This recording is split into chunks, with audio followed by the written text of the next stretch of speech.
La diversité en entreprise, on en parle? Parler de s'ouvrir à tous les talents, partout. Recruter autrement. Intégrer et permettre d'évoluer. Parce que la diversité est un accélérateur de performance. Source de créativité. Et créatrice de valeur pour nos entreprises et pour la société. Rejoignez le mouvement. Sommet de l'inclusion économique.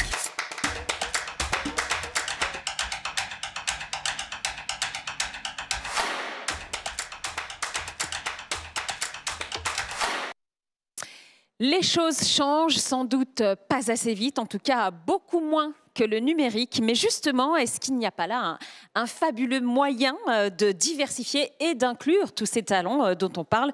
Je vous propose d'écouter ce qu'en dit Cédric O, le secrétaire d'État chargé de la transition numérique et des communications électroniques. Il est en vidéo, on le regarde.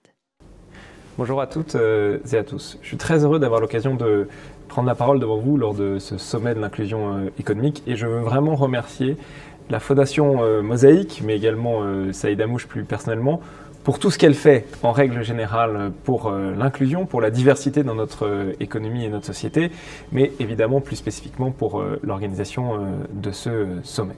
Alors on le sait, le numérique, cela représente de plus en plus d'emplois, de plus en plus de valeurs au sein de l'économie française. Et je crois que l'un des défis auxquels nous sommes confrontés, c'est vrai dans l'ensemble de l'économie, mais c'est plus particulièrement vrai pour le numérique, c'est bien ce défi de l'inclusion et de la diversité. C'est nécessaire et c'est indispensable pour plusieurs raisons. J'ai eu l'occasion de le dire à plusieurs reprises. C'est indispensable pour des raisons d'égalité, évidemment, et je ne m'étendrai pas plus là-dessus. C'est indispensable pour des raisons de performance. Quand on voit aux États-Unis que des patrons comme le patron de Microsoft, comme le patron de Google, donc pas les plus petites entreprises de la tech, sont des patrons qui sont issus de cette diversité. Quand on voit qu'en Allemagne, une entreprise comme BioNTech, qui d'une certaine manière a contribué à sauver le monde pendant la pandémie, sont eux aussi issus de la diversité, on comprend tout ce que la diversité peut apporter à notre société. C'est enfin une question de soutenabilité. La tech, le numérique, cela représente l'avenir de notre économie, une partie de l'avenir de notre société. Si nous voulons faire en sorte que cette société soit inclusive, diverse à l'image de la société française, on doit faire en sorte qu'elle soit plus diverse, en tout cas que la tech, les entreprises de la tech, les fondateurs, les salariés, les employés soient plus à l'image de la société française. Pour ça, on doit faire plus. Aujourd'hui, il y a énormément d'initiatives extrêmement intéressantes comme Take Your Place, comme le Pacte ID que j'ai eu l'occasion de saluer il y a quelques jours. Mais il faut rentrer dans des actions concrètes, dans l'extra mile qu'il faut faire pour aller recruter, diversifier les salariés de la tech. Il y a ce que met en place notamment la Fondation Mosaïque qui doit permettre aux entreprises de diversifier leurs employés, leur culture et d'être encore plus performantes. C'est pour ça qu'il faut continuer à soutenir. Je crois qu'il y a aujourd'hui beaucoup de membres du gouvernement qui se sont mobilisés, mais on doit faire en sorte, tous ensemble, d'aller encore plus loin. C'est de la responsabilité du gouvernement, bien sûr, à travers l'éducation, à travers la diversité des formations, à travers le cadre réglementaire, mais c'est aussi, si nous voulons construire une société qui soit plus durable, plus soutenable, sous bien des aspects d'ailleurs, de la responsabilité de la société elle-même et des entreprises, nous avons besoin de nous unir et de nous allier pour construire une économie plus diverse et plus à l'image de la France. C'était donc Cédric O, secrétaire d'État chargé de la transition numérique et des communications électroniques. Et pour nourrir donc notre réflexion autour du numérique levier d'inclusion, point d'interrogation, j'ai fait appel à Frédéric Bardot, président et cofondateur de Simplon, le réseau d'écoles qui permet à tous de se former au numérique, y compris les plus précaires, en France comme à l'étranger. Alors Frédéric, à vous revient cette tâche d'animer ce débat. On a d'un côté des milliers, des dizaines de milliers d'emplois non pourvus dans la tech et de l'autre, eh bien, au moins autant de personnes qui cherchent à travailler. Vous avez jusqu'à 19h15 pour essayer de matcher les deux. À tout à l'heure. Merci beaucoup.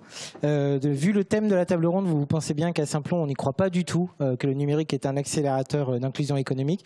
Mais je vais essayer de me forcer un petit peu à y croire. Et je vous invite à accueillir avec moi donc, les membres de ce panel, qui sont tous plus intéressants les uns que les autres, comme dans tous les panels de toute la journée. Je commence par toi, Émilie. Tu diriges Salesforce en France, c'est bien ça ? Oui ? Non, mais c'est bon. Juste valide que c'est bien le cas ? Oui, tout à fait. Bon, je te confirme. C'est ça.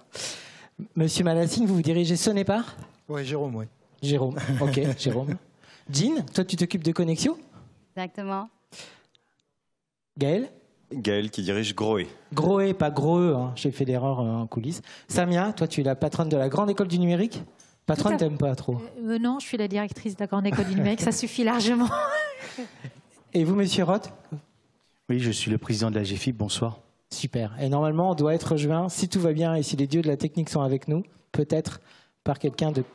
dans quelques minutes, par quelqu'un qui est à Boston et qui dirige Klaxoon, qui est une belle scale-up du Next 40. Alors, sans transition, je vais commencer par toi, Samia. Quand je vois le thème de la table ronde, le numérique, nouvel accélérateur et nouveau levier, moi je pense à la Grande École du Numérique, tu sais qu'elle est chère à notre cœur et que c'est une innovation que le monde entier nous envie. Et c'est toi le visage de cette Grande École du Numérique. Est-ce que tu peux nous dire en quoi tu crois dans le thème de cette table ronde, puisque c'est ton action au quotidien?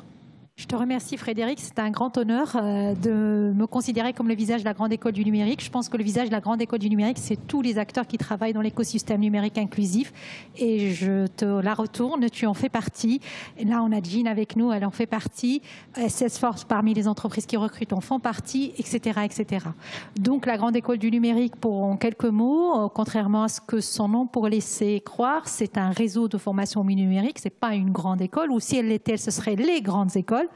C'est un réseau de formation au numérique inclusif qui a été lancé par le gouvernement en 2015. Et depuis 2015, on a formé 33 000 personnes avec un public qui nous est cher, qu'on nous appelons notre public cible dans le jargon, qui sont bien entendu les personnes peu pas qualifiées en recherche d'emploi, notamment des personnes qui sortent du système scolaire sans formation, sans orientation surtout. Les femmes qui sont sous-représentées du secteur numérique. Et on en a beaucoup parlé, les personnes qui résident dans les quartiers prioritaires de la politique de la ville, qui ne se projettent pas du tout dans ce numérique tel que nous, on peut le vivre puisqu'on y est dans notre quotidien.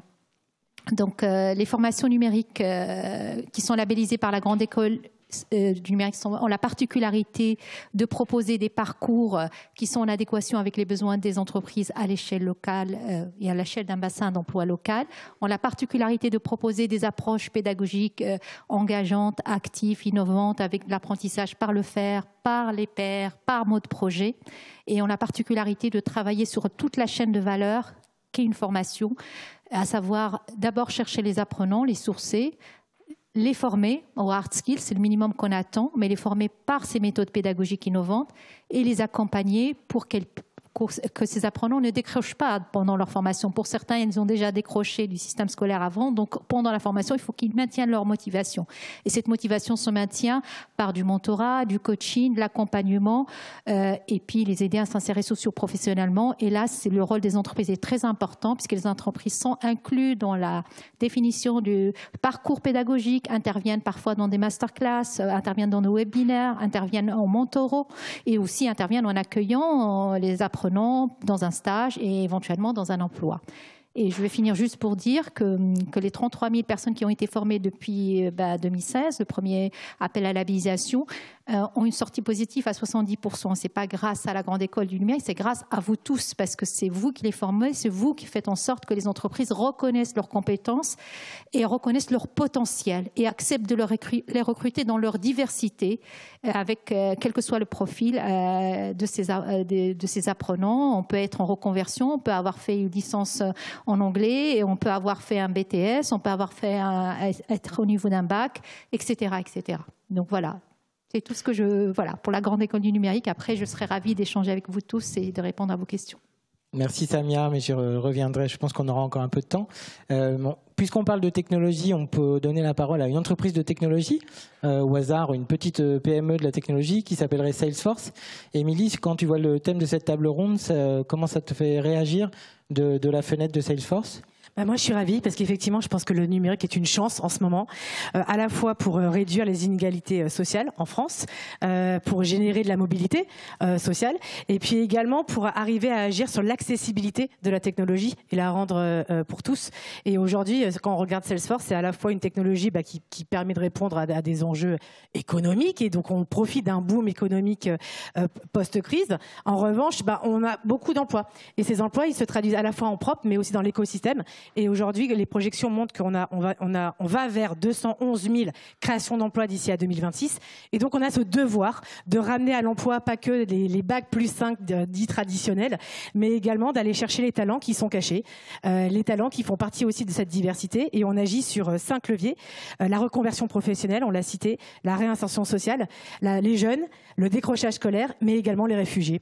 Et aujourd'hui, on a une plateforme de formation qui s'appelle Trailhead, qui est disponible en français, en anglais et qui est gratuite. Et on a tout un écosystème d'associations, donc on en a aussi quelques-uns autour de la table aujourd'hui, que l'on aide au quotidien parce qu'on y croit et on pense qu'il faut travailler à la fois sur l'emploi en propre, mais surtout sur l'employabilité de la technologie pour justement faire en sorte que ce secteur puisse grandir et bénéficier à tous. Cellforce est très engagé sur les sujets de diversité et d'inclusion. C'est vrai aussi de votre écosystème de partenaires. Vous arrivez à pousser ces sujets-là en tant qu'écosystème, parce que Cellforce, c'est pas juste une solution. Alors c'est ça la beauté du modèle. C'est que l'objectif, c'est justement pas d'avoir, comment dirais-je, un discours incantatoire, c'est de le rendre concret sur le terrain. Donc avec certes donc 1500 associations qu'on aide aujourd'hui en France, mais aussi on a 241 partenaires qui couvrent le territoire français, donc des toutes petites boîtes ou également des grands acteurs mondiaux. Et en fait, on impulse en disant bah voilà, si vous voulez travailler avec Salesforce, on vous demande aussi de partager nos valeurs. Et dans ce partage de valeurs, ça ne doit pas juste être cocher la case sur une charte, mais c'est aussi dans la manière d'opérer avec nos clients et de faire en sorte de pousser le système et que, par exemple, sur les tâches de testing ou autres, on est 20% de personnes en réinsertion. C'est le fait de dire que quand nos clients montent des centres d'excellence autour de Salesforce, ils puissent aussi attirer des talents qui sont peut-être différents. Et donc, c'est ça, en fait, l'entreprise moteur du changement pour arriver à tisser des liens et faire en sorte que tout le monde puisse mettre sa pierre à l'édifice. Super. Oui, j'ai vu. Je te donne la parole dans 1 minute ou 2, Mathieu. Merci d'être avec nous en direct de l'autre côté de l'Atlantique. Tout le monde est dans le business du digital maintenant, tout le monde est dans le numérique, même si l'activité principale c'est le numérique. Donc Jérôme, du point de vue de Sonepar, comment tu réagis au thème de cette thématique? Pourquoi tu es là? Quel message tu as envie de porter? D'abord, bravo pour cette initiative et je voudrais saluer le travail fait par Mosaïque et on est très heureux de les accompagner. Aujourd'hui, Sonepar, c'est un groupe français, 26 milliards et on fait 7 milliards dans le business du digital. Et l'un des choix qu'on a fait pour vous donner l'attractivité de la France, c'est que notre Digital Factory, au niveau mondial, on l'a monté à Paris. Voilà. Et cette initiative-là, on l'a faite aussi en intégrant toute la dimension à la fois inclusion et diversité au travers de notre capacité à attirer de nouveaux talents et notamment au travers d'initiatives d'alternance. Mais ce numérique-là et cette transformation digitale, on l'accompagne aussi de ce que j'appellerais une approche omnicanal. Et dans les tours de table que j'ai pu faire, notamment avec des jeunes, je pense que le numérique est un accélérateur énorme de désintermédiation, comme on dit souvent. Mais je pense qu'il est absolument essentiel, et on le verra plus tard, dans notre capacité à savoir mixer les deux environnements. Voilà. Parce qu'encore une fois, nos algorithmes sont extrêmement puissants et la manière dont on les utilise est absolument essentielle. Donc voilà comment nous, on voit cette évolution numérique avec la France comme fer de lance. Donc dans la Digital Factory, il y aura des apprenants de la grande école du numérique, il y aura de la diversité, il y aura de l'inclusion. Vous pouvez prendre un engagement ce soir ? On prend, c'est pas au-delà d'un engagement, c'est ce que nous faisons déjà. C'est pour ça. Comme groupe familial, Powered by Difference, c'est notre motto. C'est l'ADN de l'entreprise parce que ça correspond non pas à ce que nous demande le marché, mais à ce que nous voulons être en tant qu'entreprise familiale. L'autre point, et je rebondirai sur ce qui a été dit, nous adressons aujourd'hui des artisans qui sont des installateurs de matériel électrique. Et notre responsabilité, c'est non seulement d'apporter la diversité et l'inclusion dans l'entreprise, mais aussi de créer un écosystème. Parce qu'aujourd'hui, il y a des vrais enjeux, bien évidemment, d'inclusion et de diversité au travers du numérique, vis-à-vis de nos clients qui sont des petits artisans et sur lesquels nous travaillons demain à monter ce qu'on appellerait une école Sonepar qui, bien évidemment, intègre cette dimension numérique et digitale qui va être essentielle parce que votre compétence et vos compétences de demain, elles seront à la fois métiers dans un monde numérique. Merci beaucoup, je vous reviendrai après. Jean, le numérique comme levier, c'est un peu ton métier ? Est-ce que tu peux nous dire par rapport à Connexio ce que ça t'évoque? Oui, bien sûr, et je pense que je suis ravie aussi d'être ici. On fait partie des écoles labellisées Grande École Numérique. Donc, pour présenter Connexio, on est une association, également organisme de formation, et je pense qu'on part sur quelques constats.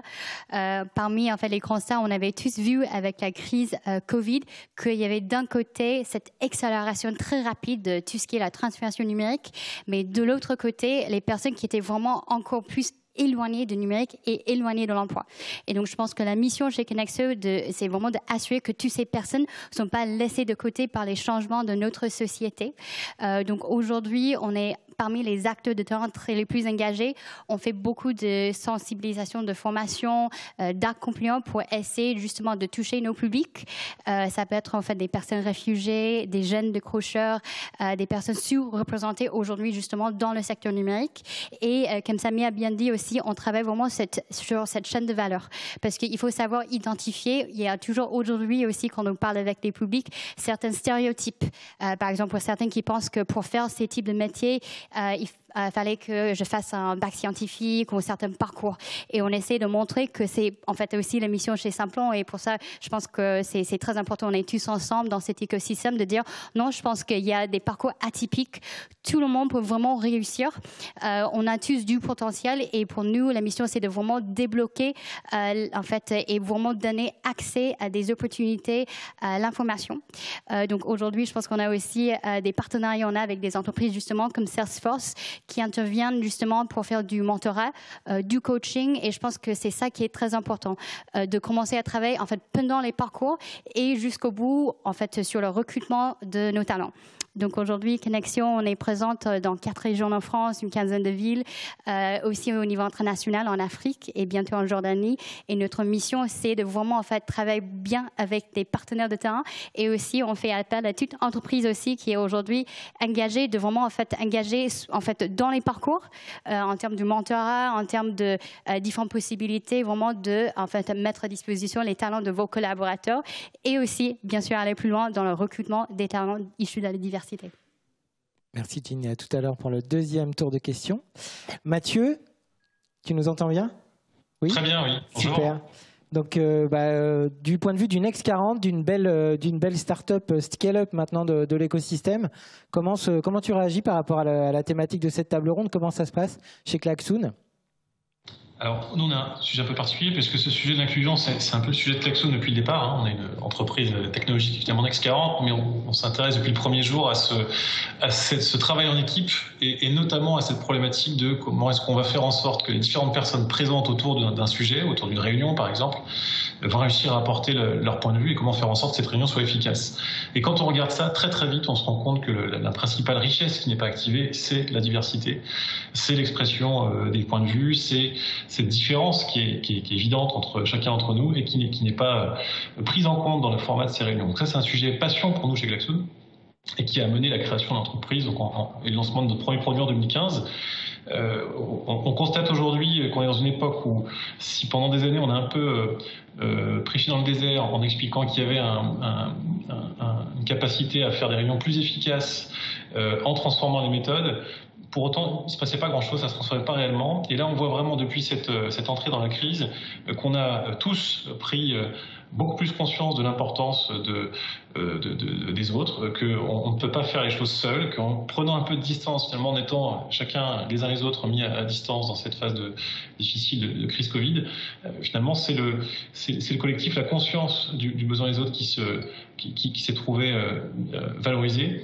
Et on voit aujourd'hui des transformations majeures dans les méthodes de travail, et notamment une transformation de cette méthode du fonctionnement au quotidien. On va essayer de faire davantage attention à ce que pensent les uns les autres, à ce que chacun puisse apporter sa différence. Donc cette conscience, elle est là, cette compréhension, elle est là. Je crois qu'on la sent partout dans les entreprises, que ce soit Next 40 ou autre. On sent cette impatience de changer les façons de fonctionner. Maintenant, et on est vraiment sur notre sujet, nos cœurs depuis le départ, c'est une question de détail. Il s'agit évidemment de grandes actions, et on est très très content aujourd'hui d'être avec vous au cœur de ce sommet de l'inclusion pour aller montrer qu'il y a des grandes choses qui sont en train de se passer, des grands mouvements, des grandes transformations. Et puis nous, on va s'atteler également aux détails du quotidien, encore une fois à ces moments qui font pas de bruit, sur lesquels tout semble bien aller. Et en vérité, quand on creuse, il y a des difficultés, il y a un mal-être, il y a des individus qui estiment ne pas pouvoir s'exprimer correctement. Aujourd'hui, c'est 2/3 des personnes qui sont dans une phase collaborative, dans une réunion par exemple, mais quel que soit le projet, qui vont estimer ne pas avoir pu exprimer correctement leur point de vue. Et quand on creuse, on se rend compte que ça vient du format, ça vient du fait notamment qu'on va demander aux gens de s'exprimer à l'oral par exemple, et qu'il n'y a que 15% des gens qui sont à l'aise pour exprimer leur point de vue à l'oral. Donc c'est comment est-ce qu'on va varier finalement les formats d'expression, et puis une fois qu'on a permis cette expression, comment est-ce qu'on la mobilise? Et ça, c'est le deuxième grand défi. On se rend très très vite compte qu'il y a plein d'idées extraordinaires, qu'il y a plein de points de vue très riches, mais ensuite il faut savoir en prendre compte, savoir naviguer dans tous ces points de vue et surtout arriver à un vrai consensus, pas quelque chose qui soit juste une manière facile d'arriver à une décision qui semblerait la plus pratique, mais bien de réussir à aboutir à une décision qui soit une décision collective. Et ça, ce sont des méthodes, c'est notamment d'utiliser davantage de visuels, davantage d'outils qui permettent de mieux se repérer dans ces différentes informations pour faire en sorte qu'au fur et à mesure, on arrive à permettre à tout le monde, à tous les participants, de comprendre ce qui se passe, d'avoir finalement une décision éclairée. Et ce qui est extraordinaire, c'est que ça peut paraître quelque chose de futuriste. Un jour, peut-être, on pourra tous s'exprimer, et puis on pourra peut-être un peu tous mieux comprendre très très vite ce qui est en train de se passer. Et on se rend compte que c'est possible dès maintenant. On se rend compte qu'aujourd'hui, il y a déjà des millions de réunions actuellement, de workshops qui sont en train de se transformer, et que ça fonctionne vraiment très bien, que c'est à la portée de tous les métiers. C'est aussi un des grands enseignements de cette transformation. Il y a actuellement, dans le détail de cette collaboration du quotidien, une transformation des pratiques qui va permettre à chacun de s'exprimer, d'apporter sa différence, et puis au fur et à mesure de transformer vraiment l'attitude, l'état d'esprit dans l'organisation. Et ça, je pense que c'est vraiment important qu'on travaille des deux côtés, à la fois sur ce qu'est la responsabilité d'entreprise, d'avoir une transformation profonde et très vigilant sur l'inclusion, le recrutement, faire grandir les talents, faire attention à ne pas rester toujours dans des silos, mais également à l'échelle du quotidien des équipes, de s'assurer qu'on est bien en train de changer profondément les choses et qu'on n'a pas juste mis quelques mots à la mode sur quelques mouvements, mais qu'on a bien donné des outils simples et performants pour permettre aux équipes de fonctionner de manière beaucoup plus, on va dire, incluante par rapport à leurs collègues. Merci. Une petite question de relance, parce que forcément, on voit bien le rapport avec le produit, avec les usages de Klaxoon. Et sur les équipes tech de Klaxoon, tu dirais quoi? La diversité, l'inclusion, vous en êtes où? Alors ça a été toujours un grand sujet. Aujourd'hui, on est très content d'avoir développé, on a doublé le nombre de femmes dans nos équipes tech en 2 ans. Et on arrive maintenant à pratiquement 25% de personnes dans les équipes tech, c'est 40% de femmes chez Klaxoon, et un tiers à peu près des équipes en R&D. C'est évidemment une bataille, on fait partie du mouvement Wi-Fi, également de Estime numérique, sur lequel on essaye de donner le maximum de chances au profil aux femmes pour rejoindre nos métiers tech. Mais on voit aujourd'hui notamment une initiative qu'on a lancée qui est Stage 301 avec des entreprises Mediaveil et puis Hello Work en province, qu'on arrive en donnant des outils simples, des formations qui consistent à faire en sorte que on comprenne quels sont ces nouveaux métiers du numérique et qu'on montre à quel point finalement ces métiers sont très riches, très variés, qu'on sorte des caricatures et qu'on arrive très vite, en quelques mois, à permettre à des personnes qui sont des fois sur d'autres domaines d'activité de nous rejoindre et finalement de faire en sorte que la diversité, y compris sur les métiers tech, elle soit réelle et pas juste un vœu pieux dans quelques années. Ce que je veux dire là, c'est vraiment qu'en quelques mois, on arrive à faire une différence. On arrive aussi, par les phénomènes, tous les métiers, ces notions de développer les métiers en apprentissage, notamment prendre plus d'apprentis, ce qu'on a fait pendant la crise. On arrive à intégrer davantage d'étudiants, de leur faire aussi connaître très tôt différents métiers. Ce qu'on essaie de faire chez Klaxoon, c'est vraiment de s'ouvrir aux écoles, dès le collège, dès le lycée, leur montrer ces métiers, qui se rendent compte que finalement il y a plein de choses qui se passent, qu'il y a plein de métiers très différents. La tech aujourd'hui, ça veut un peu tout et rien dire. Dans les métiers tech, il y a évidemment des développeurs, mais c'est finalement qu'un tiers des métiers tech. Autour de ça, vous avez des chefs de projet, des designers, des analystes, plein de métiers extraordinaires qui sont extrêmement variés. Et c'est vrai sur un même site et évidemment à distance. Aujourd'hui, nos équipes sont pratiquement toutes en télétravail sur les métiers de la tech. En tout cas, elles peuvent le faire si elles le souhaitent. Ce qu'on observe, c'est que les équipes naviguent en fonction de leurs contraintes personnelles entre les sites et, pourquoi pas, chez eux, voire déménagent dans d'autres régions. Et c'est vrai en France, c'est vrai à l'étranger. Tout ça, ça part encore une fois du même enjeu, c'est réussir à faire en sorte qu'on s'ouvre à cette diversité, mais qu'on l'active correctement au quotidien. Et ça passe évidemment, encore une fois, par des pratiques collaboratives qui doivent en prendre en compte. Super, merci beaucoup Mathieu. Christophe, l'inclusion, c'est un peu le métier de la GFIP si je résume, mais quel rapport avec le numérique ?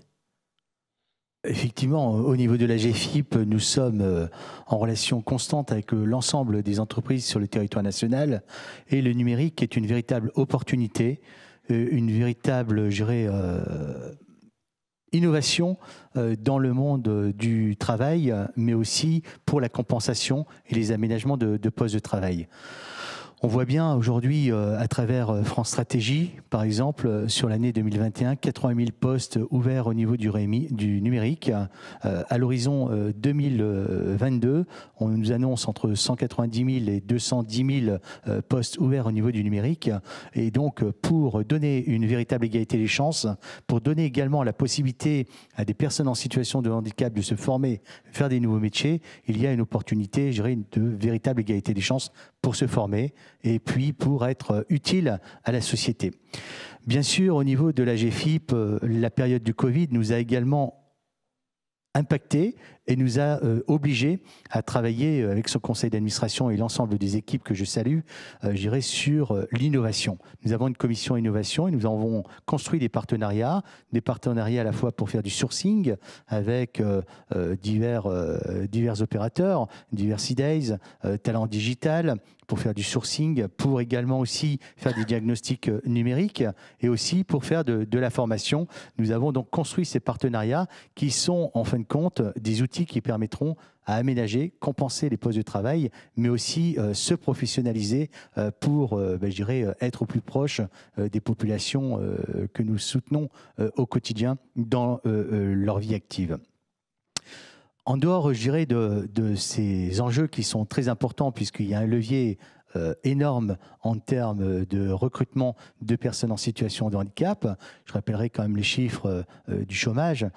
480 000 personnes sont au chômage aujourd'hui, dont 8,3% de personnes en situation de handicap. Donc là, je dirais, il y a vraiment des véritables objectifs pour faire évoluer l'inclusion des personnes en situation de handicap dans la société afin que chacun gagne sa vie dignement, acquiert des droits à la retraite. C'est un enjeu majeur pour la GFIP, la place de chacun au milieu de tous. La deuxième chose qui nous paraît très important, c'est bien sûr des outils de compensation qui découlent de l'amélioration je dirais, du numérique. Et je pense par exemple aux avatars de langue de signes, qui permettent la traduction pour les personnes sourdes et malentendantes. C'est une innovation qui est concrète et qui peut apporter et briser certaines frontières qui freinent l'égalité des chances. Vous avez aussi, par exemple, les cartes 3D. Pour certaines personnes, typologie de handicap, ça leur permet de se déplacer. C'est du concret également. Vous avez aussi la possibilité, à travers certains logiciels d'intelligence artificielle, du facile à lire et à comprendre, de la traduction. Tout ça, c'est du concret et c'est des choses qui permettront d'épauler, d'accompagner les personnes en situation de handicap. Et c'est une évolution, je dirais, majeure que nous devons prendre en compte dans le paysage de l'emploi et aussi au niveau de la compensation du monde du travail. Cette période du Covid a été aussi, si je peux me permettre, un laboratoire d'innovation pour la GFIP, notamment avec le travail à distance et le télétravail. La GFIP a réagi dès l'instant où nous avons été en confinement pour pouvoir équiper, accompagner en temps réel les personnes qui étaient derrière un écran, mais au niveau du travail. Et il fallait bien sûr les équiper, je dirais, au domicile quand ils ne pouvaient plus aller sur leur lieu de travail. Ça nous a permis de réagir et de développer 15 000 offres de compensation et d'aménagement de postes de travail pendant les années 2020 et 2021. Et nous sommes toujours dans le contexte des offres exceptionnelles que la GFIP a fournies. Voilà pourquoi cette thématique nous semble très importante, un véritable levier, un véritable accélérateur de talent, un véritable enjeu économique pour défendre la place de chacun au milieu de tous. Merci beaucoup. Gaël, alors Groé, on le connaît un peu dans le grand public avec les robinets, etc. On ne voit pas le rapport avec le digital, mais en préparant cette table ronde, tu m'as dit si. Alors vas-y. Bon, on va faire un test après pour vérifier si tu as retenu. Je pense qu'on est effectivement connu par vous tous dans le grand public pour les produits qu'on délivre. Mais avant tout, peut-être qu'il faut partager avec vous la vision qu'on a, qui est vraiment de rendre l'habitat de demain un habitat qui va être meilleur, durable et accessible pour tous et partout dans le monde. C'est un point de départ qui est intéressant parce qu'on a un rôle aujourd'hui de leader dans notre marché qui nous confère aussi la responsabilité de le faire évoluer. De façon historique, le second œuvre du bâtiment n'a pas forcément été un marché qui a été toujours doté d'outils et puis d'éléments numériques pour communiquer, pour faire du business, mais aussi pour accélérer la transformation du bâtiment dans laquelle nous travaillons aujourd'hui. Alors on a eu un certain nombre d'initiatives dans ces derniers mois qui ont été assez visibles sur le marché. La première, en mars 2020, au moment où le Covid était plus que présent sur notre terrain, on a créé une plateforme qui s'appelait GroéX, dans laquelle on a lancé de la discussion. On a publié du contenu semaine après semaine pour l'ensemble des populations qui travaillaient avec notre marque. Ça veut dire quoi? Ça veut dire que des architectes, des installateurs ont pu finalement s'équiper, apprendre nos métiers et se former sur les technologies du bâtiment. Pour nous, la formation, c'est un élément qui est clé et dans lequel on utilise le numérique de façon très engagée. On a un programme dans lequel on forme les installateurs du bâtiment. Depuis le CFA, dans lesquels les installateurs sont présents, en physique, mais également en numérique. On a des équipes de formateurs qui sont capables d'interagir de façon très avancée, c'est-à-dire qu'on va jusqu'à monter des produits et leur montrer en 3D comment ces produits seront rendus dans leurs installations, et on les accompagne également sur leur chantier tous les jours, et pas uniquement par email ou par téléphone, mais lors de visioconférences dans lesquelles on utilise des outils avancés qui leur permettent de se transposer sur des technologies qui évitent les erreurs et qui sont utilisées par le plus grand nombre. D'une façon générale, je pense que pour nous, le numérique, c'est plus qu'un outil. C'est avant tout l'occasion en fait de donner la parole à nos équipes et à celles de nos clients. Et on est en fait finalement consommateurs des grandes technologies qui sont présentes autour de la table. Pour vous, Klaxoon, Salesforce, Tableau et bien d'autres. Et ces technologies, elles sont avant tout un gage d'utiliser beaucoup de mobilité pour nos équipes et pour nos clients. Et aujourd'hui, ça nous vaut d'être finalement une entreprise qui est accessible et avec laquelle il est facile de travailler. Super. Un deuxième salve de questions, peut-être un peu plus courte pour qu'on garde bien le timing, parce qu'on est un peu le dernier obstacle avant le networking et la plénière de clôture de cette belle journée. Samia, toi, tu vois passer beaucoup d'entreprises qui s'intéressent aux apprenants de la grande école numérique. Comment on pourrait faire plus? Quels sont les derniers freins à lever? Parce qu'on a beaucoup d'entreprises qui regardent ce sommet, oui. Des entreprises engagées. Comment est-ce qu'elles peuvent s'engager plus? Alors, moi, je vais être très concrète. Je pense qu'on n'a aucun souci quand on discute avec un dirigeant, un CEO, une DRH, un responsable ou une directrice des RSE, directeur des RSE, quand on leur explique voilà comment on forme, voilà à quoi on forme et voilà en quoi on peut être utile à votre entreprise. Ils sont tous très enthousiastes mais veulent s'engager. Il y en a qui s'engagent vraiment de manière très forte au sein de l'entreprise. Maintenant, quand on arrive au recrutement, ça c'est plus compliqué. Pourquoi ? Parce que nous sommes dans un monde en France où le diplôme est très important. Nous sommes dans un monde en France où il y a un mimétisme entre celui que je vais recruter et ce que je suis. Et donc, c'est ça, pour moi, le dernier obstacle, je dirais. C'est-à-dire s'adresser à ceux qui vont vraiment recruter, le jeune ou le moins jeune, qui sort d'une formation numérique, pour lui dire, recrutez-le sur le potentiel, recrutez-le sur les compétences et regardez moins le parcours antérieur. On s'en moque de parcours antérieur, c'est derrière nous. Et ça, ça peut être un manager, ça peut être un responsable de service, ça peut être un chef de projet qui va constituer son équipe. Donc il est beaucoup plus à l'aise à le faire avec des gens qui ont suivi la même formation que lui, qui ont le même parcours, qu'aller chercher, prendre quelqu'un qui est très différent de lui, qui a un parcours différent. Donc pas de problème pour discuter avec des directeurs, des CEO, des RSE, RH, ce que vous voulez. Ils sont tous partants. Maintenant, chiche que les offres d'emploi se concrétisent par des embauches, quand au moins on donne la chance à la personne de défendre sa candidature. Donc recevez-les, testez-les pour leurs compétences et décidez, après, ils nous conviennent ou ils ne nous conviennent pas. mais ne balayez pas le CV en disant moi je sais qu'il est là, Institut Mines Télécom ou EPITA, parce que je vois les directeurs qui sont là. Et puis, voilà. Et donc, ce que je veux, c'est quelqu'un qui a Bac+5, qui a fait ça, qui a fait ça. En fait, je veux un Bac+5 clone de moi qui vient de chez le concurrent. Ça, merci, ça n'existe plus. Merci Samia, merci. Vous pouvez l'applaudir, effectivement. Jean, t'en remets une petite couche ? Oui, je pense que je suis complètement d'accord avec Samia et je vois ça aussi en fait pour nos apprenants parce que je pense que ce qui est en fait pour nous très important, c'est que tout le monde a des histoires et des parcours en fait différents et je pense que c'est ce qu'on veut valoriser parce que je sais que on travaille en fait dur sur le terrain, nos équipes de coordinateurs, de formateurs devront bien accompagner nos apprenants et souvent en fait oui peut-être on n'est pas en fait sur certaines cases, ils n'ont pas fait leur diplôme en France ou en fait il y a un jeune en fait qui vient de vraiment en fait entrer dans le milieu professionnel, mais je pense que c'est des gens qui sont super motivés, ils veulent aller plus loin, ils veulent bosser et je pense que quelquefois c'est vraiment comment on fait pour les donner cette chance. Et aujourd'hui, je sais que pour les entreprises aussi, il y a quand même différents types de dispositifs possibles.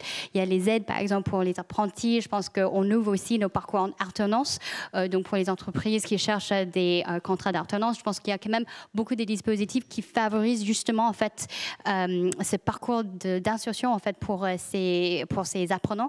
Et pour nous, c'est de voir en fait comment aussi on peut en fait valoriser, travailler aussi avec les entreprises qui veulent aussi en fait travailler sur les autres modes d'engagement, d'accompagnement aussi. Donc je pense qu'on est très ravis en fait d'être déjà entourés par beaucoup d'entreprises, certaines qui sont ici et d'autres qu'on veut en fait encore engager parce qu'il y a quand même, comme on avait tous cité, il y a beaucoup d'offres, beaucoup d'opportunités, mais on trouve que en fait c'est en fait la question qui était posée justement par Aïda en fait à tout à l'heure, comment on trouve en fait les moyens pour assurer en fait qu'on peut reprendre tous ensemble et en fait on va valoriser les compétences qui sont plus importantes, qui sont les hard skills bien sûr, mais aussi en fait les compétences, le potentiel de pouvoir évoluer et de réussir en fait tous ensemble. Super. Deux petites relances pareil sur le même mode sur les deux entreprises de la tech, donc Mathieu et Émilie. Mathieu, tu as parlé de l'engagement auprès de la parité, de la mixité, des questions de genre. Samia parlait du diplôme. On dit souvent que les meilleurs développeurs du monde, etc., souvent c'est des autodidactes, c'est des gens qui sortent d'aucune école. Est-ce que sur la question du diplôme, chez Klaxoon, tu vois les choses progresser? Est-ce que vous vous intéressez à ces profils un peu différents? Alors, on est une entreprise un peu différente, si je reprends tes termes. Nous, on s'est créé à Rennes et donc on a fait le pari de pouvoir transformer les méthodes de travail partout dans le monde en créant une entreprise en Provence. Donc évidemment, à l'échelle française, c'était pas ce qu'on me conseillait. On m'a dit plusieurs fois, tu devrais aller à Paris. Mais preuve en est, il n'y a pas forcément besoin d'être sur un lieu précis pour réussir à grandir. Et on a la même conviction sur les talents, les parcours... et évidemment les implantations que le diplôme, évidemment c'est une chance incroyable et l'opportunité de rencontrer plein de gens formidables, mais que ça fait évidemment pas tout. Et donc on est très ouvert à avoir, je le disais tout à l'heure, des profils qui viennent de tous les types de formations et même sans formation. On a une entreprise aujourd'hui de 300 personnes, 300 salariés avec des profils très larges et on ne reconnaît pas, on est incapable aujourd'hui de trouver derrière un métier finalement quels sont les parcours respectifs. On prend beaucoup de temps en interne, on consacre du temps à ça, à se découvrir, à partager d'où on vient, où on va, qu'est-ce qui nous passionne. Et de plus en plus, on essaie de déconstruire ce qu'on évoquait tout à l'heure, cette nécessité d'avoir ce mimétisme des diplômes. Et ça fonctionne très bien. Là encore, on voit que c'est un réflexe. On a créé un référentiel depuis des décennies autour de ce diplôme. Et ces diplômes sont évidemment essentiels. Mais il est important aussi dans l'entreprise et qu'on joue ce rôle-là de montrer que d'autres choses sont également clés, essentielles. Et que finalement, on peut tout à fait avoir des formations très différentes, construire ensemble des solutions sur lesquelles tout le monde apporte sa pierre à l'édifice. Merci beaucoup. Émilie, chez Salesforce, vous partagez ces convictions-là aussi, côté RH ? Complètement. Déjà, je pense qu'effectivement, on l'a dit, il faut que ce soit quand même incarné. Il faut qu'on y croit au niveau du comité de direction. Et ensuite, c'est comment on le décline.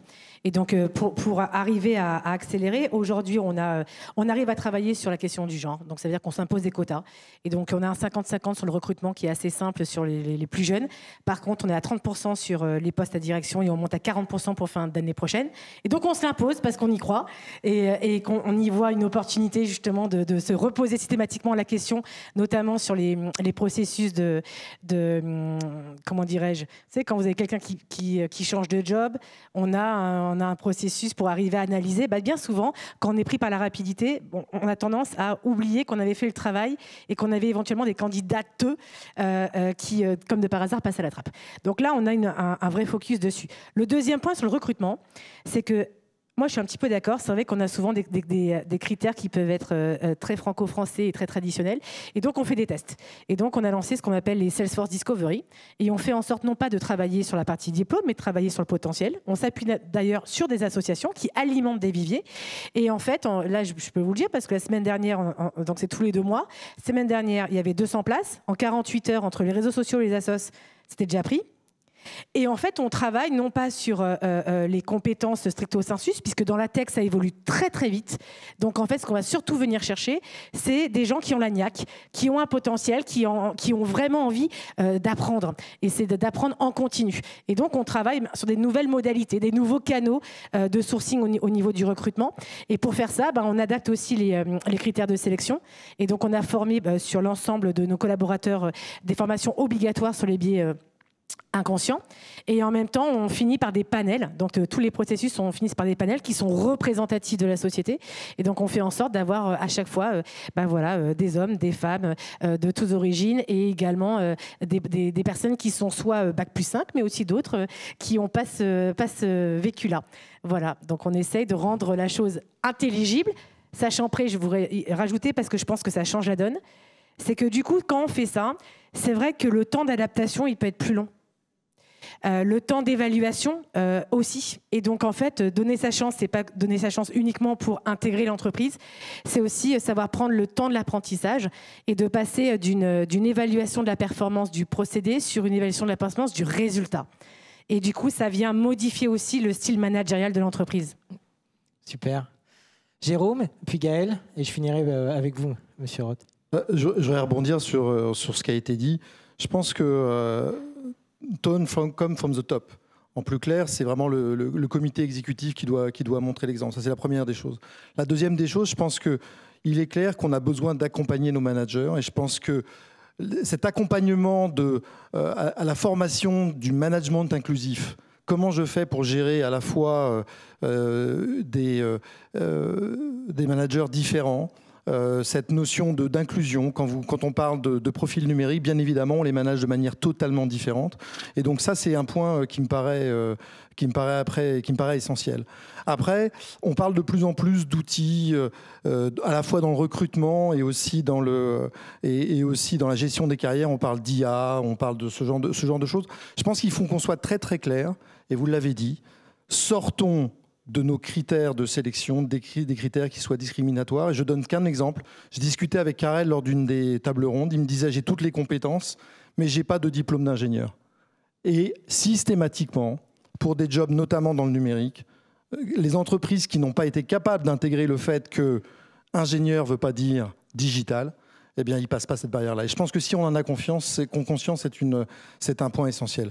Après, moi, je voudrais juste partager avec vous ce que je retire de cette journée, et ce que j'ai partagé avec eux. C'est ce qu'ils m'ont dit, c'est cette transition-là, qui est une transition à la fois, on parle de gender diversity, mais aussi une transition digitale. On la fera en travaillant avec les associations. Et moi, je voudrais dire que le monde de l'entreprise, il doit se rapprocher du monde des associations parce qu'il y a un vrai besoin d'encadrement. Et ça, il faut qu'on y travaille et qu'on y travaille ensemble. Et puis le dernier point, qui est un petit peu un motto qui doit revenir de tout ça, c'est prenons des risques, prenons des risques, prenons des risques, prenons des risques, prenons des risques. Bravo. Gaël ? Je pense que simplement, c'est à nous de montrer le bon exemple. Chez Groé, on a déjà changé nos processus de recrutement pour typiquement ne pas tenir compte des diplômes lorsqu'on recrute des personnes et prendre le temps d'évaluer les soft skills aussi des personnes à travers le processus de recrutement qui n'est pas que les RH et les managers, mais aussi des personnes qui seront des futurs clients internes, des personnes qui vont travailler avec les personnes que nous recrutons. Et systématiquement, maintenant, on demande aux personnes qui veulent nous intégrer de venir présenter un business case, de présenter face à un comité des éléments qui nous permettent de juger aussi, au-delà du métier et de ses compétences techniques, pour lesquels on n'a pas forcément de doute à un certain stade du recrutement, mais de savoir comment il va se comporter, comment il va interagir, comment on va pouvoir l'intégrer dans nos équipes. Et ça, c'est quelque chose qui est très fort pendant la phase de recrutement, mais aussi un peu plus tard, dans la phase de vie de l'entreprise. On demande aux collaborateurs de se former, on a acheté des licences LinkedIn Learning pour faire en sorte que nos managers et leurs équipes puissent se former de façon régulière aux compétences qui leur manquent pour réaliser le job qu'ils occupent aujourd'hui, mais également, quand ils veulent faire une mobilité interne, anticiper et puis prendre le temps finalement de les acquérir tout au long du processus de vie dans l'entreprise. Et ça nous paraît important. Super, merci beaucoup. Et j'avais envie de conclure avec vous, parce que quand on a préparé cette table ronde, vous m'avez parlé de quelque chose, et là, vous n'en avez pas reparlé, et on ne peut pas finir ce panel sans en parler. Le numérique, ça exclut aussi quand on ne pense pas à l'accessibilité numérique. Je voudrais que vous en parliez. Tout à fait. Lorsque nous avons préparé la table ronde, je vous avais indiqué effectivement que beaucoup de logiciels ne sont pas nés, je dirais, avec l'accessibilité pour tous et partout. Vous êtes le prince de la litote, c'est le moins qu'on puisse dire quand même. L'accessibilité pour tous et partout qui est prévue par la loi du 11 février 2005. Et j'ai pour exemple, la petite zapette, la télécommande qui avait été mise en place pour les télévisions. En fin de compte, eh bien, cet outil aujourd'hui est utilisé par tous et c'est plus de la compensation du handicap. Donc quand on est, je dirais, dans l'entreprise, avoir le réflexe pour l'accessibilité pour tous et partout, pour tous les types de handicap, les 6 types de handicap. Et puis, je voudrais terminer par une note positive. L'AGFIP, c'est un activateur de progrès. À travers cette table ronde, je pense que nous avons tous des challenges à jouer et tous, nous devons oser pour prendre dans le monde du travail, pour donner l'égalité des chances aux personnes en situation de handicap qui ont des potentiels, des compétences. Au regard du taux de chômage qui est 2 fois supérieur pour les personnes en situation de handicap, je pense que collectivement, on peut tous être activateurs de progrès. Merci beaucoup. Merci. Je crois qu'on est dans les temps. On a même un tout petit peu d'avance. Mais c'est parfait, c'est très bien. Je crois que l'essentiel a été dit et je vous remercie tous pour vos interventions. Je vais vous inviter, avant de sortir de scène, de signer une dernière fois ce pacte de l'inclusion économique dont on parle depuis ce matin. Un grand merci à tous. Voilà, et je crois que même à distance, le pacte est signé. Merci beaucoup, Mathieu. Alors, à suivre dans quelques secondes maintenant notre dernière keynote, puisque toutes les bonnes choses ont une fin, paraît-il. Vous allez découvrir un exemple de synergie entre la tech et le slip. Tout un programme. À tout de suite.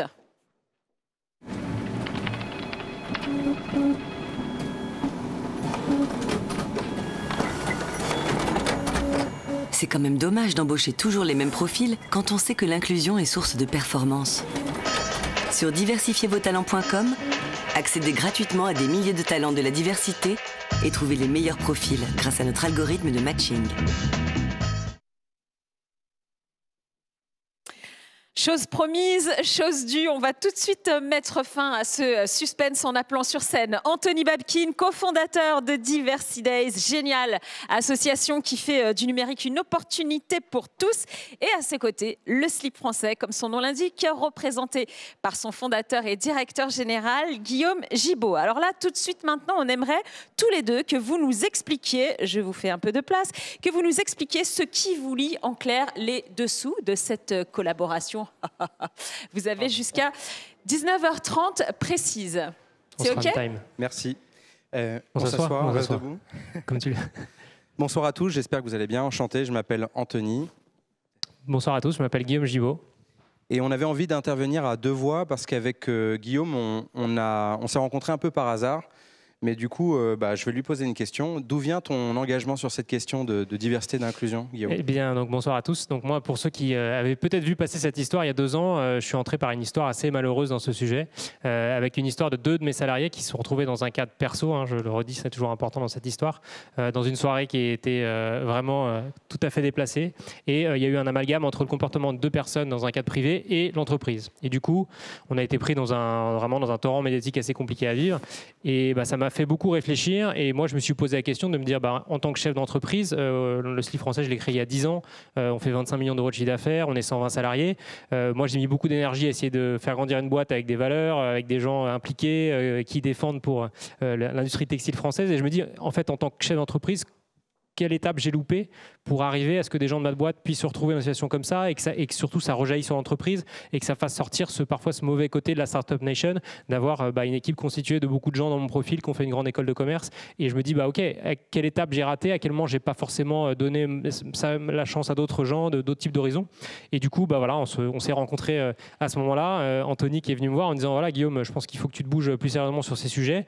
Et je me suis rendu compte qu'effectivement, j'avais pas, comme beaucoup d'autres boîtes, formalisé une vraie politique de diversité et d'inclusion au sein de ma boîte, et je m'étais pas même posé les questions. Vraiment, j'avais recruté, je pense que ça a beaucoup été dit ici, comme je pouvais, au plus proche dans mon réseau. Et quelqu'un a utilisé le mot de clone tout à l'heure. On prend les clones du concurrent. C'est sûr que moi, j'ai recruté des gens qui me ressemblent parce que c'est des gens qui sont dans mon réseau le plus naturel, le plus rapidement. Et c'est pas faute. Enfin, c'est pas que j'ai voulu faire ça. C'est juste que j'ai avancé vite. Ma boîte double taille tous les ans. J'ai recruté des gens qui me ressemblent parce que la réalité, c'est que les gens en école de commerce me ressemblent. Et du coup, voilà, à quel moment est-ce qu'on a, nous tous collectivement ou moi, chef d'entreprise, loupé une étape? Et c'est à ce moment-là qu'on s'est rencontrés. Et à ce moment-là que je me suis dit, ouais, en fait, t'as pas du tout creusé ce sujet et il faut t'y mettre.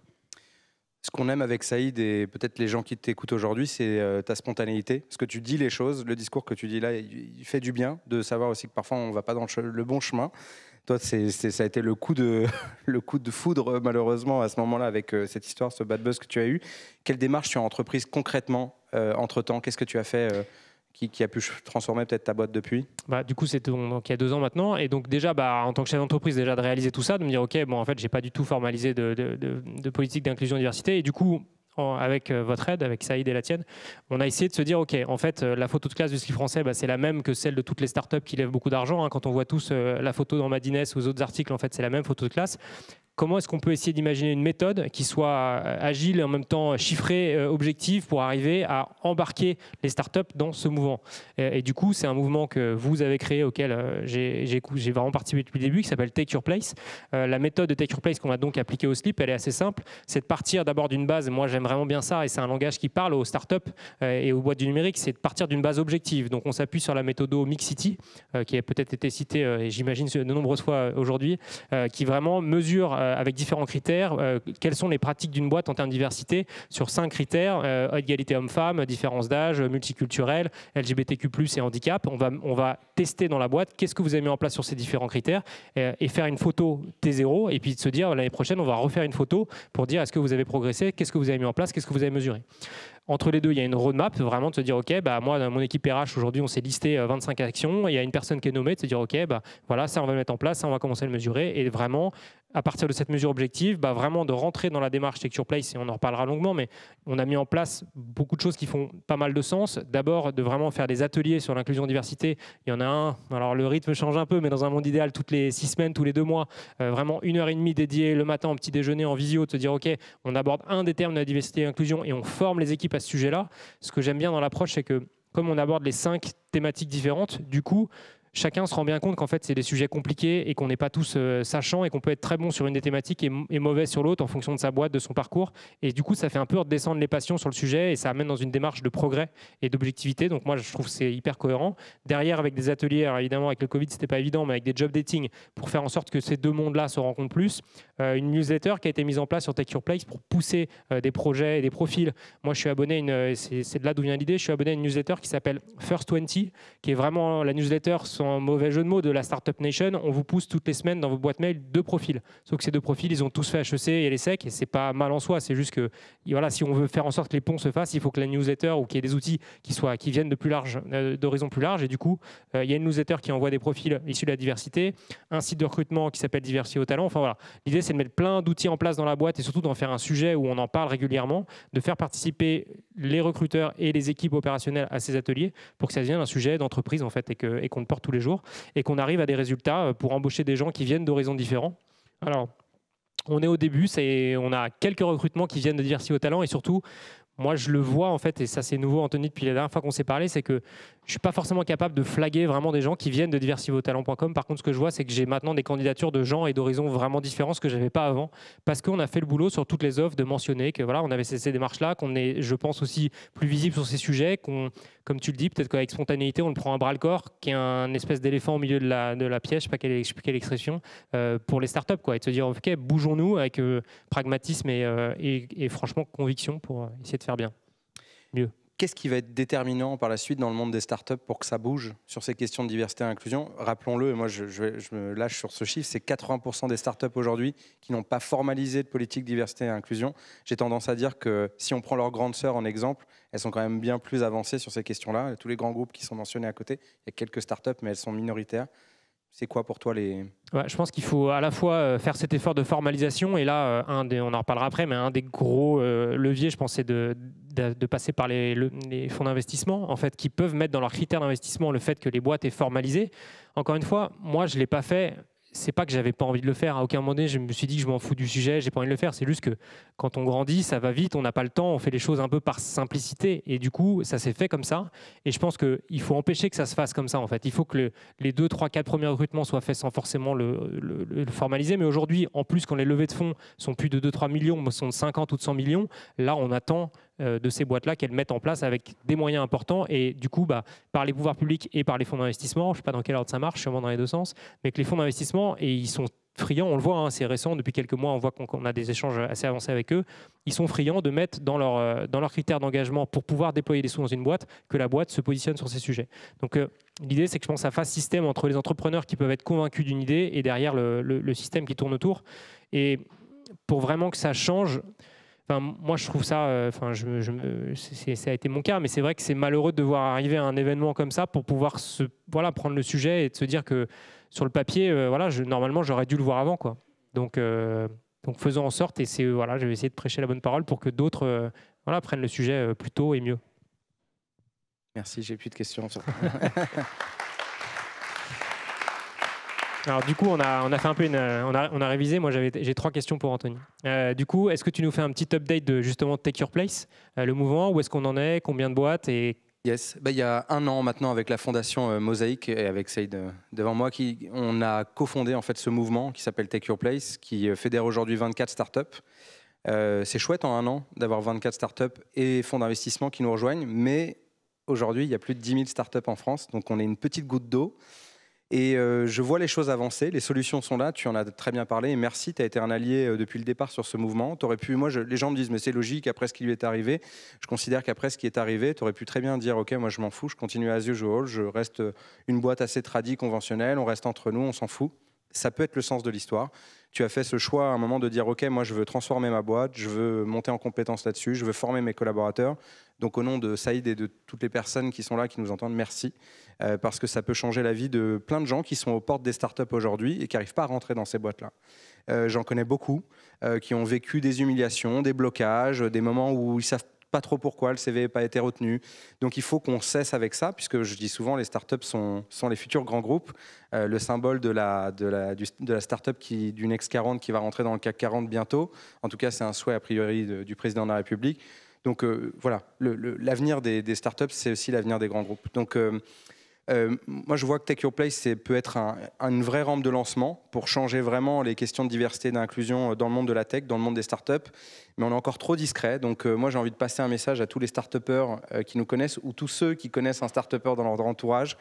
Allez voir ce qu'est Take Your Place. Moi, je l'ai pensé open source, ce mouvement, depuis qu'on le crée avec Anissa, toute l'équipe qui est dans la salle aujourd'hui, qui travaille sur ce projet. On l'a pensé comme quelque chose de très appropriable. C'est pas que la Fondation Mosaïque ou Diversity, c'est un mouvement dont on a besoin pour faire avancer ces questions-là et faire en sorte qu'une nouvelle génération de talents rentre dans l'entreprise, dans les startups.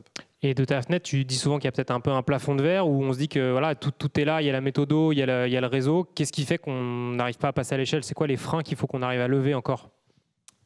J'en profite d'être dans le temple de l'économie pour passer un message soit au ministre de l'économie ou à Cédric O, c'est qu'il faut que ce soit porté politiquement sur les questions des startups.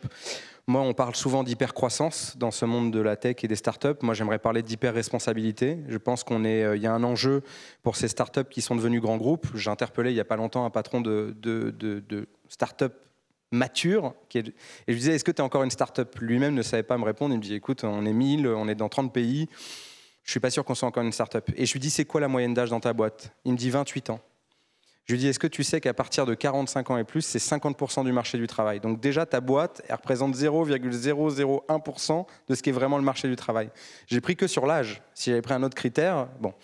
Et je sens qu'il y a plein de choses à corriger. Donc oui pour l'hypercroissance, oui aussi à l'hyper-responsabilité, et je pense que dans le Next 40, il va falloir à un moment imposer aussi des normes sociales, environnementales, et ça passera aussi sur la question sociale par la diversité, elle passe par la mixité, hein. La présence des femmes, bien sûr, les femmes dans la tech sont peu nombreuses, et il y a des raisons qui sont antérieures à celles de la start-up. Il n'y a que 30% de femmes dans les STEM, par exemple. Certes, il faut que ça se corrige, mais les femmes sont là, elles sont nombreuses. Moi, je parle de tout un gâchis qui est fait du côté des talents. Je vois quotidiennement des gens qui sont invisibilisés sur le marché de l'emploi parce qu'on va leur dire, c'est ce que disait très bien Samia, t'as pas un bac +5, t'as pas fait une grande école, tu viens pas de Paris, tu viens pas d'une grande ville, t'as pas le bon genre, t'as ton voile, t'as machin. Enfin, on peut en rajouter des milliers de critères qui vont pas et qui vont invisibiliser des candidats. Donc stop à ça, stop au gâchis, et faisons en sorte que les startups comprennent qu'il y a un enjeu à la fois d'inclusion économique, on l'a dit, la croissance, elle passe aussi par la diversité, mais pas que. Il y a un enjeu de responsabilité. Et aujourd'hui, on est au point mort. Donc j'attends que ce soit porté politiquement et j'attends qu'on aille plus loin. Donc est-ce que ce sera ce mandat? Est-ce que ce sera un autre? Je ne sais pas. Mais il y a des choses qui sont déjà faites. Accélérons-les. Les solutions existent. On l'a vu avec Diversifier vos talents. On l'a vu avec Take Your Place. On est là. On a les possibilités d'aller plus loin. Donnez-nous les moyens de le faire, que ce soit humain, technique, financier. Et on peut changer la donne. Une dernière question, une dernière courte réponse. Si vous le dites applaudir, il n'y a pas de souci, c'est de la force. C'était des applaudissements timides au début, mais nourris après. J'ai senti, mais je me suis dit, on a besoin de force, hein, on est des associatifs, comme vous, on bosse. Bon, on va vous en donner de la force, voilà, ne vous inquiétez pas. De 6h à minuit, et je me dis, voilà, il faut que ça aille plus loin, il faut que ça aille plus vite. Je vous laisse conclure.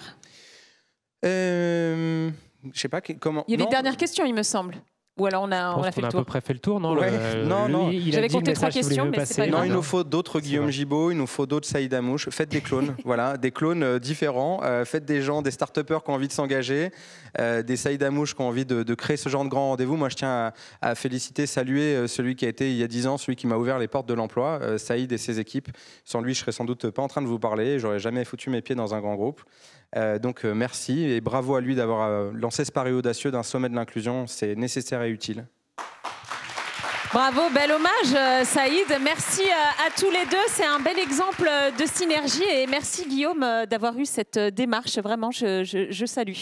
Merci à vous. Alors avant de descendre, n'hésitez pas, comme je le disais tout à l'heure, à signer le pacte de l'inclusion économique puisque l'heure est venue maintenant de clore cette journée. Petit jingle.